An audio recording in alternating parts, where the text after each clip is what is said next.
ഇത് സദ്യയുടെ എല്ലാ സാധനങ്ങളും ഉണ്ടാക്കി കഴിഞ്ഞിട്ടുണ്ട്. അപ്പൊ എല്ലാവരും കൂടി അവിടെയാണ് ഈ പ്രാവശ്യം ഓണം കൂടിയത്. പിന്നെ ഞങ്ങളുടെ പണ്ട് തറവാടിന്റെ പുറകിൽ ഈ പറഞ്ഞ പോലെ നിങ്ങൾ പറഞ്ഞ പോലെ ഈ പൂക്കള് പറിക്കാനായിട്ട് അന്ന് ഓണത്തിന് ഒരുപാട് ആളുകൾ നമ്മളുടെ പറമ്പിൽ വരും. ആ സമയത്ത് ഈ പറഞ്ഞ ചെറിയ ചെറിയ പൂ പറിക്കാൻ. അപ്പൊ അന്ന് കണ്ടമാനം ഈ മാവിന്റെ ഭാഗത്തും ബാക്കിലൊക്കെ ആയിട്ട് ഒരുപാട് ഈ പറഞ്ഞ പോലെ പൂക്കളും ഇതൊക്കെ ഉള്ളത് കൊണ്ടിട്ട് ആ സമയത്ത് വന്ന് ഇത് കളക്ട് ചെയ്യാനായിട്ട് അന്ന് വന്നുകൊണ്ടിരുന്നൊരു കാലഘട്ടം ഉണ്ടായിരുന്നു.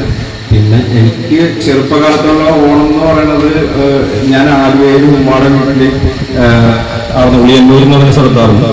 അപ്പൊ അവിടെ വെച്ചിട്ടുള്ള ഓണം എന്ന് വെച്ചാൽ കുടുംബങ്ങളെല്ലാവരും കൂടിയിട്ടുള്ള ഈ സദ്യ അവരുണ്ടാക്കുന്ന പരിപാടികളൊക്കെ ആയിട്ട് ഭംഗിയായിട്ടുള്ളൊരു ഓണം, ഊഞ്ഞാലാട്ടം, പുഴയിൽ കുളിക്കല്. ആലുവപ്പുഴ ആയതുകൊണ്ടിട്ട് ആലുവപ്പുഴയുടെ ഭാഗത്താണ്. അപ്പൊ അതുകൊണ്ട് കുളികളും അങ്ങനെയൊക്കെ ആയിട്ട് വെക്കേഷൻ സമയവും കൂടി ആയിരിക്കുമല്ലോ, 10 ദിവസത്തെ വെക്കേഷനോടുകൂടി അങ്ങനെ അടിച്ചു പൊളിച്ച് നടന്ന ഓണങ്ങളായിരുന്നു. പിന്നെ പിള്ളേരൊക്കെ കഴിഞ്ഞപ്പോൾ അത് ചെറുതായി വന്നു വീട്ടിൽ ചെറിയ പരിപാടിയായിട്ട് ഒതുങ്ങി. ഇവര് വരുമ്പോൾ മാത്രമാണ് ഇപ്പൊ പെങ്ങന്മാരൊക്കെ വരുമ്പോൾ ഒരു ഓണപ്പരിപാടിയായിട്ട് നടക്കുന്നു. പിന്നെ നമ്മളുടെ ഇനി പറയാനുള്ളത് ശ്രീകുമാറും മറ്റുള്ളവരും ആരും പറഞ്ഞില്ല ഓണത്തെ പറ്റിയൊന്നും. അവരൊന്നും സംസാരിച്ചില്ല. അവരൊക്കെ പാട്ട് പാടാൻ തയ്യാറായിട്ടേക്കാണ്.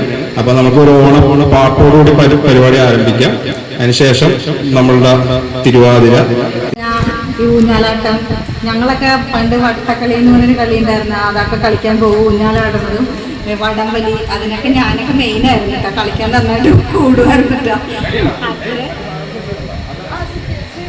അങ്ങനെ നല്ലൊരു ഓർമ്മയായിരുന്നു. ഇപ്പൊ പക്ഷെ എല്ലാം പറഞ്ഞാല് ഞങ്ങള് ഓണത്തിന് എൻ്റെ മോള് പറഞ്ഞ് നമുക്ക് റെഡിമെയ്ഡ് ഭക്ഷണം വാങ്ങിക്കാന്ന് പറഞ്ഞതുകൊണ്ടാണ് എൻ്റെ ഭർത്താവ് ഇപ്പൊ അവിടെ ഒരു സൂചന ഇട്ടത്. ആരൊക്കെയാണ് വീട്ടില്? അത് ഞാനല്ല നിർദ്ദേശിച്ചത്, മോളാണ് നിർദ്ദേശിച്ചത്. അപ്പൊ പുള്ളി പറഞ്ഞെന്താ, ഞാൻ ജീവനോടെ ഇരിക്കും കാലം അങ്ങനെ ഒരു പരിപാടി ഇവിടെ നടക്കില്ല. എല്ലാ പ്രാവശ്യവും എല്ലാ ഭക്ഷണവും വീട്ടിൽ തന്നെ ഉണ്ടാക്കും. നല്ല ഇതുപോലെ ഇരിക്കണമെങ്കിൽ പുള്ളി പറയാറുണ്ട്. അമ്മ സഹായിച്ചിട്ടുണ്ട്. ഞങ്ങള് മോൾക്ക് പിന്നെ ജോലി ഉണ്ടായിരുന്ന മോളും സഹായിച്ചില്ല. നല്ലൊരു ഓണമായിരുന്നു ഞങ്ങളുടേത്. എല്ലാവരും കൂടി അടിച്ചു പൊളിച്ച് വീട്ടിൽ നിന്ന് എല്ലാവരും വന്ന് ഞങ്ങൾ അടിപൊളിയായിട്ട് ഓണം ആഘോഷിച്ചു. വൈകുന്നേരം കഴിച്ചത് മന്തി.